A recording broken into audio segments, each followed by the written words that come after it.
ನಮಸ್ಕಾರ ಸ್ನೇಹಿತರೆ, ಎಲ್ರಿಗೂ ನನ್ನ ಇನ್ನೊಂದು ಬ್ಲಾಗ್ಗೆ ಸ್ವಾಗತ. ಇವತ್ತು ನಾನೇನಪ್ಪ ಅಂದರೆ ನಿಮಗೆಲ್ರಿಗೂ ರಸಮ್ ಮಾಡೋದು ತೋರಿಸ್ಕೊಡೋಣ ಅಂತ ಅಂದ್ಕೊಂಡಿದ್ದೀನಿ. ಜೊತೆಗೆ ರಸಮ್ ಪೌಡ್ರು ಸಮೇತ ಮನೆಯಲ್ಲೇ ಮಾಡಿ ಅದ್ರಲ್ಲಿ ರಸಮ್ ಮಾಡೋದು ಹೇಗೆ ಅಂತ ತೋರಿಸ್ಕೊಡೋಣ ಅಂತ. ಅದಕ್ಕೆ ಮೊದಲು ಏನೇನು ಇಂಗ್ರೀಡಿಯೆಂಟ್ಸ್ ಬೇಕು ಅಂತ ನೋಡೋಣ ಬನ್ನಿ. ಮೊದಲನೇದಾಗಿ ನಾನು 2 ಟೇಬಲ್ ಸ್ಪೂನ್ ಧನಿಯಾ ತೊಗೊಂಡಿದ್ದೀನಿ, 1 ಟೇಬಲ್ ಸ್ಪೂನ್ ಬೇಳೆ ತೊಗೊಂಡಿದ್ದೀನಿ, ತೊಗರಿ ಬೇಳೆ, ಜೊತೆಗೆ ಸ್ವಲ್ಪ ಕರಿಬೇವು ಮತ್ತು ರುಚಿಗೆ ತಕ್ಕಷ್ಟು ಉಪ್ಪು. ನಾನು ಇಲ್ಲಿ 3 ಟೊಮೊಟೊ ತೊಗೊಂಡಿದ್ದೀನಿ, ಜೊತೆಗೆ ಒಂದು ಸ್ವಲ್ಪ ಹುಣಸೆಹಣ್ಣು ಮತ್ತು ಸ್ವಲ್ಪ ಬೆಳ್ಳುಳ್ಳಿ, ಜೊತೆಗೆ 2 ಬ್ಯಾಡಗಿ ಮೆಣಸಿನ್ಕಾಯಿ, 2 ಉದ್ದದ ಮೆಣಸಿನ್ಕಾಯಿ. ಅಂದರೆ ಖಾರ ನೋಡಿ ಹಾಕಿ, ಯಾಕಂದರೆ ನಾವು ಮೆಣಸು ಹಾಕ್ತೀವಿ, ಜೊತೆಗೆ ಮೆಣಸಿನ್ಕಾಯಿನೂ ಹಾಕ್ತಾ ಇರೋದ್ರಿಂದ ನಾನು 2 ತೊಗೊಂಡಿದ್ದೀನಿ. ಇದು ಬ್ಯಾಡಗಿ ಮೆಣಸಿನ್ಕಾಯಿ ಬಂದು ಕಲರ್ಗೋಸ್ಕರ ಹಾಕ್ತಾ ಇರೋದು, ಮತ್ತು ಟೇಸ್ಟ್ ಕೂಡ ಚೆನ್ನಾಗಿ ಬರುತ್ತೆ. ಜೊತೆಗೆ ಸ್ವಲ್ಪ ಕೊತ್ತಂಬರಿ ಸೊಪ್ಪು, ಒಗ್ಗರಣೆಗೆ ಸಾಸಿವೆ, ಅರಿಶಿನ, ಜೀರಿಗೆ ಮತ್ತು ಮೆಣಸು, ಹಾಗೆ ಕಡಲೆಬೇಳೆ, ಉದ್ದಿನಬೇಳೆ ಮತ್ತು ಮೆಂತ್ಯ. ಈ ಎಲ್ಲ ಐಟಮ್ಸು ಎಷ್ಟೆಷ್ಟು ತೊಗೊತೀನಿ ಅಂತ ನಿಮಗೆ ಇವಾಗ ಹುರ್ಕೊತೀನಲ್ಲ, ಹುರ್ಕೊತ ನಿಮಗೆ ಹೇಳ್ತೀನಿ. ಮೊದಲೇನಂತಂದರೆ ಈ ಟೊಮೊಟೊ ಮತ್ತು ಹುಣ್ಸೆಹಣ್ಣು ಎರಡನ್ನೂ ನೀರಲ್ಲಿ ಹಾಕಿ ಬೇಯಕ್ಕೆ ಇಟ್ಬಿಡೋಣ ಬನ್ನಿ. ಈಗ ನೀವಿಲ್ಲಿ ನೋಡ್ತಾ ಇರ್ಬೋದು, ನಾನು ನೀರು ಹಾಕಿ ಒಂದು ಪಾತ್ರೆಯಲ್ಲಿ ಟೊಮೊಟೊ ಮತ್ತು ಹುಣ್ಸೆಹಣ್ಣು ಏನು ತೊಗೊಂಡಿದ್ನೋ ಅದನ್ನು ಬೇಯಕ್ಕೆ ಇಟ್ಕೊಂಡಿದ್ದೀನಿ. ಯಾಕಂತಂದರೆ ಬೆಂದಾಗ ಕಲ್ಸೋಕ್ಕೆ ಸ್ವಲ್ಪ ಈಸಿ ಆಗುತ್ತೆ ಅಂತ. ನೆಕ್ಸ್ಟು ಈ ಕಡೆ ಇನ್ನೊಂದು ಬಾಣಲೆ ಇಟ್ಕೊಂಡು ಅದನ್ನು, ಈಗ ಮಸಾಲೆಗಳು ನಿಮ್ಗೆ ಹೇಳಿದ್ನಲ್ಲ ಏನೇನು ಅಂತ, ಅದನ್ನು ಹುರ್ಕೊಳ್ಳೋಕ್ಕೆ ಅಂತ ಇದೊಂದು ಬಾಣಲೆ ಇಟ್ಕೊಂಡಿದ್ದೀನಿ. ಈಗ ಎಷ್ಟೆಷ್ಟು ಹಾಕ್ಕೊಂಡು ಹುರ್ಕೋಬೇಕು ಅನ್ನೋದನ್ನ ನಾನು ನಿಮ್ಗೆ ಹೇಳ್ತೀನಿ ಫ್ರೆಂಡ್ಸ್. ನೋಡಿ ಈಗ ಮೊದಲನೇದಾಗಿ ನಾನು 2 ಸ್ಪೂನ್ ಧನಿಯಾ ತೊಗೊಂಡಿದ್ನಲ್ಲ ಅದು ಹಾಕ್ಕೊಂಡಿದ್ದೀನಿ. ಇದನ್ನು ಹುರ್ಕೊಳ್ಳೋಣ.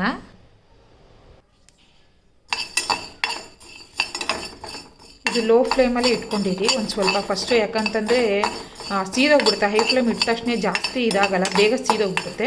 ಅದಕ್ಕೋಸ್ಕರ ಲೋ ಫ್ಲೇಮಲ್ಲೇ ಒಂದು ಸ್ವಲ್ಪ ಲೈಟಾಗಿ ಫಸ್ಟು ಒಂದು 2 ನಿಮಿಷ ಹುರ್ಕೊಳ್ಳಿ. ಹೀಗೆ ಆದಮೇಲೆ ಬೇಕಾದರೆ ನೀವು ಒಂದು ಸ್ವಲ್ಪ ಜಾಸ್ತಿ ಒಂಚೂರು ಹೈ ಫ್ಲೇಮ್ ಮಾಡ್ಕೊಂಡು ಈ ಥರ ಇದನ್ನು ಉರಿರಿ.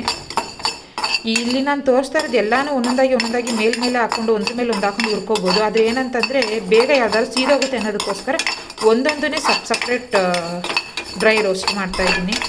ಈ ಥರ ಡ್ರೈ ರೋಸ್ಟ್ ಮಾಡಿ ಆಗಲೇ ಪುಡಿ ಮಾಡೋದ್ರಿಂದ ರಸಮ್ಗೆ ಒಂದು ಒಳ್ಳೆ ಘಮ ಬರುತ್ತೆ, ಮತ್ತು ಟೇಸ್ಟು ಕೂಡ ಅಷ್ಟೇ ತುಂಬ ಚೆನ್ನಾಗಿರುತ್ತೆ. ಧನಿಯಾ ಉರಿತಾ ಇದ್ದೀನಿ, ನಿಮಗೆ ಗೊತ್ತಾಗುತ್ತೆ ಧನಿಯಾ ಒಂಥರ ಹುರಿದಾಗ ಸ್ಮೆಲ್ ಘಮ್ ಅಂತ ಬರ್ತಾ ಇರುತ್ತೆ. ಅಲ್ಲಿವರೆಗೂ ಒಂದು ಸ್ವಲ್ಪ ಇದನ್ನು ಡ್ರೈ ರೋಸ್ಟ್ ಮಾಡಿ. ನಾನು ಯಾವುದೇ ರೀತಿ ಎಣ್ಣೆ ಹಾಕಿಲ್ಲ, ಇದು ಬರೀ ಡ್ರೈ ರೋಸ್ಟ್ ಮಾಡ್ತಾ ಇರೋದು. ಈಗ ಇದು ನೋಡಿ ಕಲರ್ ಚೇಂಜ್ ಆಗ್ತಾ ಇದೆ. ಈಗ ಇದನ್ನು ತಗೊಂಡು ಒಂದು ಪ್ಲೇಟ್ಗೆ ಹಾಕ್ಕೊಳ್ಳೋಣ. ಈಗ ಇದಕ್ಕೆ ಆಗಲೇ ತೊಗೊಂಡಿರೋ 1 ಸ್ಪೂನ್ ತೊಗರಿಬೇಳೆ, ಇದನ್ನು ಅಷ್ಟೇ ಒಂದು 2 ನಿಮಿಷ ಸಾಕು. ಯಾಕಂತಂದರೆ ಈಗ ಆಲ್ರೆಡಿ ಇದು ತಪ್ಪಲೆ ಬಿಸಿಯಾಗಿರುತ್ತಲ್ವಾ, ಸೊ ಅದಕ್ಕೋಸ್ಕರ.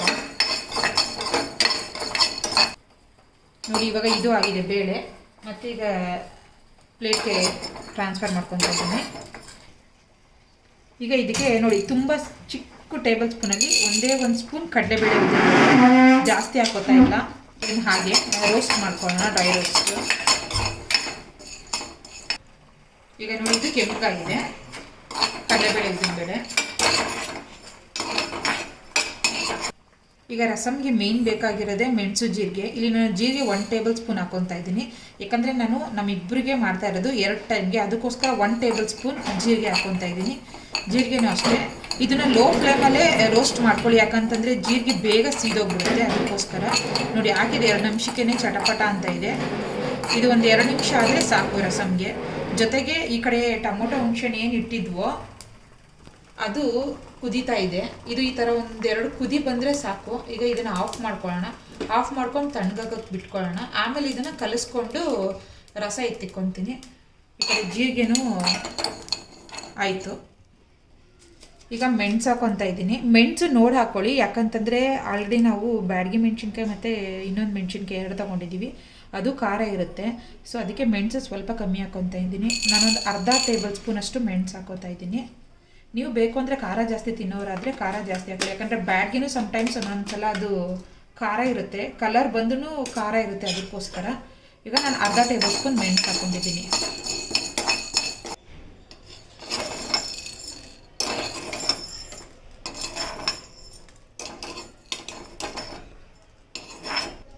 ಈಗ ಇದಕ್ಕೆ ಆಗಲೇ ತೊಗೊಂಡಿದ್ನಲ್ಲ ಕರಿಬೇವು, ಅದರಲ್ಲಿ ಅರ್ಧ ಕರಿಬೇವು ತೊಗೊಂಡಿದ್ದೀನಿ, ಅರ್ಧ ಒಗ್ಗರಣೆಗೆ ಹಾಕ್ತೀನಿ, ಅರ್ಧ ಹೀಗೆ ಡ್ರೈ ರೋಸ್ಟ್ ಮಾಡ್ಕೊತೀನಿ. ಮತ್ತು ಬೆಳ್ಳುಳ್ಳಿ ತೊಗೊಂಡಿದ್ರಲ್ಲೂ ಅಷ್ಟೇ ನೋಡಿ, ಒಂದು 5-6 ಬೆಳ್ಳುಳ್ಳಿ ಎಷ್ಟು ತೊಗೊಂಡಿದ್ದೀನಿ. ಮಿಕ್ಕಿದ್ನ ಒಗ್ಗರಣೆಗೆ ಹಾಕ್ತೀನಿ. ಈಗ ಇದೆರಡನ್ನೂ ಸಮೇತ ಈ ಥರ ಡ್ರೈ ರೋಸ್ಟ್ ಮಾಡ್ಕೊಳ್ಳೋಣ. ಈಗ ಇದಾಗಿದೆ, ಇದನ್ನು ಪ್ಲೇಟ್ಗೆ ಹಾಕೋಣ. ಈಗ ಆಗಲೇ ತೊಗೊಂಡಿದ್ದು 2 ಬ್ಯಾಡಗಿ ಮೆಣಸಿನ್ಕಾಯಿ ಮತ್ತು 2 ಉದ್ದದ ಮೆಣಸಿನ್ಕಾಯಿ 2 ಹಾಕ್ಕೊತಾ ಇದ್ದೀನಿ. ಇದನ್ನು ಅಷ್ಟೇ. ಈಗ ಇದಾಗಿದೆ, ಇದೆರಡನ್ನು ನೋಡಿ, ನಿಮಗೆ ಕಾಣಿಸ್ತಾ ಇರ್ಬೋದು. ಮೆಣಸಿನ್ಕಾಯಿ ಈ ಥರ ಹಿಂಗೆ ಸ್ವಲ್ಪ ಇದಾದರೆ ಸಾಕು, ಯಾಕಂದರೆ ಪೌಡ್ರ್ ಮಾಡ್ತೀವಲ್ವ, ಸೊ ಅದಕ್ಕೋಸ್ಕರ. ಮತ್ತು ಇದಕ್ಕೆ ಒಂದು 4 ಕಾಳು ಮೆಂತ್ಯ ಹಾಕೋತಾ ಇದ್ದೀನಿ. ಜಾಸ್ತಿ ಇಲ್ಲ, ನಿಮಗೆ ಕಾಣಿಸ್ತಾ ಇರ್ಬೋದು, ಇಷ್ಟೇ. ಇದನ್ನು ಸುಮ್ಮನೆ ಇದೆ, ಇದು ಫ್ಲೇಮ್ ಆಫ್ ಮಾಡ್ಕೊಳ್ಳಿ ಸಾಕು. ಆಫ್ ಮಾಡ್ಕೊಂಡು ಅದು ಇರೋ ಬಿಸಿಲೇ ಹಿಂಗೆ ಮಾಡಿ ವಾಪಸ್ ಎತ್ತಾಕೋಬಿಡಿ, ಯಾಕಂದರೆ ತುಂಬ ಹೊತ್ತಾದರೆ ನೋಡಿ ಆಗಲೇ ಇದು ಸೀದೋಗ್ತಾ ಇದೆ. ಈಗ ಡ್ರೈ ರೋಸ್ಟ್ ಮಾಡಿರೋ ಎಲ್ಲ ಪದಾರ್ಥಗಳನ್ನೂ ಪ್ಲೇಟಲ್ಲಿ ಹಾಕಿ ಇಟ್ಕೊಂಡಿದ್ದೀನಿ. ಇದು ಸ್ವಲ್ಪ ತಣ್ಣಗಾದ್ಮೇಲೆ ಇದನ್ನ ಪೌಡ್ರ್ ಮಾಡ್ಕೊತೀನಿ. ಪೌಡ್ರ್ ಮಾಡಿಕೊಂಡು ಹೇಗೆ ರಸಮ್ ಮಾಡೋದು ಅಂತ ಮುಂದೆ ತೋರಿಸ್ಕೊಡ್ತೀನಿ. ಈಗ ಇದು ತಣ್ಣಗಾಗಿದೆ ಸ್ನೇಹಿತರೆ. ಇದನ್ನು ಈಗ ನಾನು ಮಿಕ್ಸಿ ಜಾರ್ಗೆ ಹಾಕ್ಕೊಂಡು ಈಗ ಇದನ್ನು ಪುಡಿ ಮಾಡ್ಕೊತೀನಿ. ಈಗ ಜಾರ್ಗೆ ಹಾಕೊಂಡಾಯ್ತು ಫ್ರೆಂಡ್ಸ್. ಇನ್ನೊಂದು ನಿಮ್ಗೆ ಹೇಳೋದು ಏನಂದರೆ, ನಾನು ಇದನ್ನು ನೀವು ಮಾಡಿ ಸ್ಟೋರ್ ಕೂಡ ಮಾಡ್ಕೋಬೋದು. ಆದರೆ ಏನಂತಂದರೆ ಇದ್ರ ಜೊತೆಗೆ ನೀವು ಬೆಳ್ಳುಳ್ಳಿ ಒಂದು ಆ್ಯಡ್ ಮಾಡಬೇಡಿ. ಜೊತೆಗೆ ಇದನ್ನ ಪೌಡ್ರ್ ಮಾಡಿ ಇಟ್ಕೊಳ್ಳೋ ಟೈಮಲ್ಲಿ ಸ್ವಲ್ಪ ಇದಕ್ಕೆ ಉಪ್ಪು, ಒಂದು ಸ್ವಲ್ಪ ಅರಿಶಿನ 2 ಹಾಕಿ ಇಟ್ಕೊಳ್ಳಿ. ಆಗ ಏನೂ ಆಗೋಲ್ಲ, ತುಂಬ ಚೆನ್ನಾಗಿರುತ್ತೆ. ಬಟ್ ನಾನು ಹೇಳೋದು ಏನಂದರೆ, ನಿಮಗೆ ಮಾಡಿದಾಗ ರಸಮ್ ಮಾಡಿದಾಗ ಈ ಥರ ಆವಾಗಲೇ ಪೌಡ್ರ್ ಮಾಡ್ಕೊಂಡು ಮಾಡಿದ್ರೆ ಅದ್ರ ಟೇಸ್ಟೇ ಬೇರೆ ಇರುತ್ತೆ. ಸೊ ಇದನ್ನು ಈಗ ಪೌಡ್ರ್ ಮಾಡ್ಕೊಂಡು ಬರೋಣ ಬನ್ನಿ. ಈಗ ಇದು ಈ ಥರ ಪೌಡ್ರ್ ಆಗಿದೆ. ಈಗ ಈ ಪೌಡ್ರ್ ಬಳಸಿ ರಸಮ್ ಮಾಡೋದು ಹೇಗೆ ಅಂತ ತೋರಿಸ್ಕೊಡ್ತೀನಿ ಬನ್ನಿ. ಈಗ ಆಗಲೇ ನಾವು ಟೊಮೊಟೊ ಮತ್ತು ಹುಣಸೆಹಣ್ಣು ಬೇಯಿಸಿಟ್ಕೊಂಡಿದ್ವಲ್ಲ, ಅದು ಬೆಂದಿದೆ, ಸ್ವಲ್ಪ ತಣ್ಣ ಕೂಡ ಆಗಿದೆ. ಇವಾಗ ಈಗ ರಸಮ್ ಒಗ್ಗರಣೆ ಮಾಡೋಕ್ಕೆ ಅಂತ ಹೇಳ್ಬಿಟ್ಟು ಒಂದು ತಪ್ಪಲೆ ಇಟ್ಕೊಂಡಿದ್ದೀನಿ. ಇದಕ್ಕೆ ಒಂದು 2 ಟೇಬಲ್ ಸ್ಪೂನಷ್ಟು ಎಣ್ಣೆ ಹಾಕ್ಕೊತಾ ಇದ್ದೀನಿ ಒಗ್ಗರಣೆಗೆ ಅಂತ. ಈಗ ಎಣ್ಣೆ ಕಾಯ್ತಾ ಇದೆ, ಇದಕ್ಕೆ ಸಾಸಿವೆ ಹಾಕ್ಕೊತಾ ಇದ್ದೀನಿ. ಈಗ ಸಾಸಿವೆ ಸಿಡಿದ ಮೇಲೆ ಬೇರೆ ಐಟಮ್ಸ್ ಹಾಕ್ತೀನಿ. ಈಗ ಸಾಸಿವೆ ಸಿಡಿತಾ ಇದೆ, ಆಗಲೇ ಜೀರಿಗೆ ಹಾಕ್ಕೊಂಡಿದ್ವಿ. ಈಗ ಸುಮ್ಮನೆ ಒಂದು 2 ಜೀರಿಗೆ ಹಾಕ್ತೀವಿ, ಯಾಕಂದರೆ ಜೀರಿಗೆ ಜಾಸ್ತಿ ಆಗೋದ್ರೆ ಅದೇ ಫ್ಲೇವರ್ ಬಂದ್ಬಿಡುತ್ತೆ, ಅದಕ್ಕೋಸ್ಕರ. ಈಗ ಅದಾದಮೇಲೆ ಆಗಲೇ ಅರ್ಧ ಬೆಳ್ಳುಳ್ಳಿ ರುಬ್ಬಕ್ಕೆ ಹಾಕ್ಕೊಂಡಿದ್ವಿ ಪೌಡ್ರಿಗೆ, ಇನ್ನು ಅರ್ಧ ಇಲ್ಲಿ ಜಜ್ಜಿ ಹಾಕ್ತಾ ಇದ್ದೀನಿ.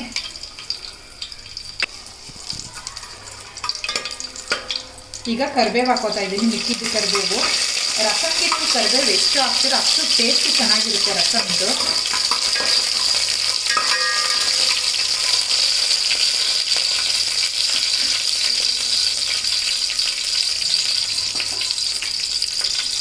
ಇದಕ್ಕೆ ಒಂದು ಸ್ವಲ್ಪ ಅರಿಶಿನ ಹಾಕ್ತಾ ಇದ್ದೀನಿ. ಇಲ್ಲಿ ನೋಡಿ, ಇಷ್ಟು ಬೇಡ, ಒಂದು ಸ್ವಲ್ಪ ನೋಡಿ ಸಾಕು.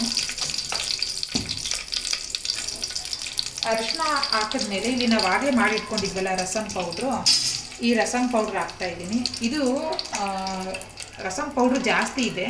ನಾನು ಹೇಳಿದ್ನಲ್ಲ, ನಮ್ಮ ಮನೇಲಿ ನಾವು ಇಬ್ಬರಿಗೆ ಮಾಡ್ತಾ ಇರೋದ್ರಿಂದ ನಾನು ಇಷ್ಟು ಪೌಡ್ರ್ ಹಾಕೊತಾ ಇಲ್ಲ. ಈಗ ನೋಡಿ, ಇದರಲ್ಲಿ 1, 2,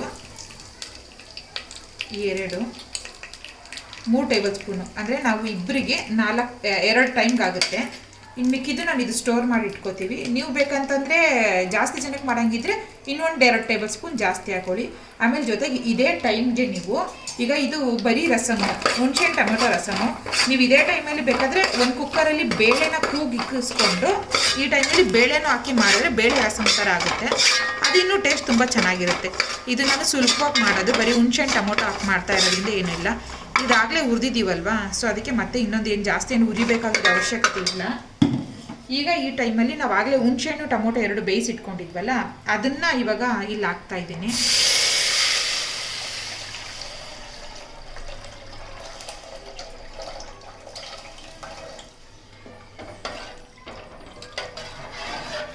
ನಿಮ್ಗೆ ಎಷ್ಟು ಬೇಕೋ ಅಷ್ಟು ತೆಳ್ಳಗೆ ಮಾಡ್ಕೋಬೋದು. ರಸಮ್ ತೆಳ್ಳಗೆ ಮಾಡಿದಷ್ಟು ಟೇಸ್ಟ್ ಚೆನ್ನಾಗಿರುತ್ತೆ.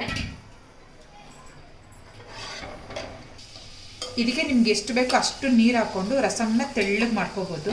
ಇಲ್ಲಿ ನೋಡಿ, ಇದು ಹುಣಸೆಹಣ್ಣು ಟೊಮೊಟೊ ರಸ ಆಗಿರೋದ್ರಿಂದ ಈ ಥರ ತೆಳ್ಳಗೆ ಬರೋದು. ನಾನು ಹೇಳಿದ್ನಲ್ಲ, ನಿಮ್ಗೆ ಈ ಥರ ಇಷ್ಟ ಆಗಲಿಲ್ಲ ಅಂದರೆ ಬೇಕಾದರೆ ಇದಕ್ಕೊಂದು ಸ್ವಲ್ಪ ಬೇಳೆನ ಬೇಯಿಸ್ಕೊಂಡು ಆ ಕಟ್ಟು, ಬೇಳೆ ಕಟ್ಟು ಅಂತಾರಲ್ಲ, ಅದನ್ನು ಇದಕ್ಕೆ ಆ್ಯಡ್ ಮಾಡಿಕೊಂಡ್ರೆ ಇನ್ನೂ ತುಂಬ ಚೆನ್ನಾಗಿರುತ್ತೆ ಫ್ಲೇವರು.